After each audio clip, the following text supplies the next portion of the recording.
ایک گھنے خاموش جنگل میں ایک شخص راستے سے بہت دور نکل گیا۔ سفر کی تھکن سے چور اس نے آرام کرنے کا فیصلہ کیا۔ اسے ایک قدیم درخت کے گھنے سائے تلے پناہ ملی اور شام ڈھلتے ہی وہ جلد نیند کی آغوش میں چلا گیا۔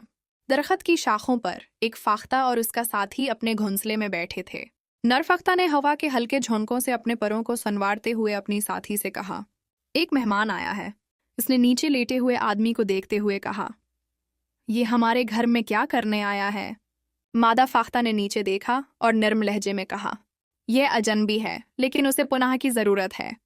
رات سرد ہے اور اس کے پاس آرام کرنے کا کوئی ٹھکانہ نہیں۔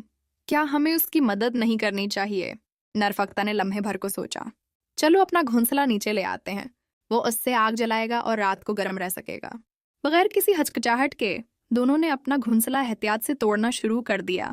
وہ نرم ٹہنیاں اور پتے جو جمع کرنے میں انہیں بہت وقت لگا تھا۔ نیچے سویا ہوا شخص بے خبر تھا کہ اس کے اوپر ایک چھوٹی قربانی دی جا رہی ہے۔ آگ کے شعلے بلند ہونے لگے اور اس کے سکون کا سامان ہو گیا۔ جوں جوں رات گہری ہوئی، مادہ فاختہ نے دوبارہ اپنی ساتھی سے کہا، لیکن اب کھانے کا کیا؟ اس کے پاس کچھ بھی نہیں اور ہمارے پاس بھی تو کچھ باقی نہیں رہا۔ نر فاختہ نے گہری سانس لیتے ہوئے کہا، ہم نے اسے اپنا گھونسلہ دے دیا لیکن وہ اب بھی بھوکا ہے۔ شاید ہمیں اسے مزید دینا چاہیے۔ ہم خود کو آگ میں ڈال دیتے ہیں۔ ہم اپنی جان کے بدلے اسے کھانا دے سکتے ہیں تاکہ وہ اپنی منزل کی طرف بڑھنے کے لیے مضبوط ہو جائے۔ بغیر کسی جھجک کے دونوں فاختائیں اڑان بھرتی ہیں۔ انہوں نے شالوں کی طرف ایک خوبصورت جست لگائی اور خود کو آگ کے حوالے کر دیا۔ آدمی اپنی نیند سے بیدار ہوا تو اس نے دیکھا کہ آگ کے شعلے بلند ہو رہے ہیں۔ جب راکھ زمین پر گری تو اس نے فاختاؤں کے چھوٹے جلے ہوئے جسم دیکھے۔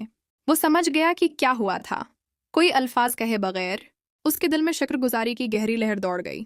اس لمحے میں فاختاؤں نے مہمان نوازی کا سب سے اعلیٰ معیار قائم کر دیا۔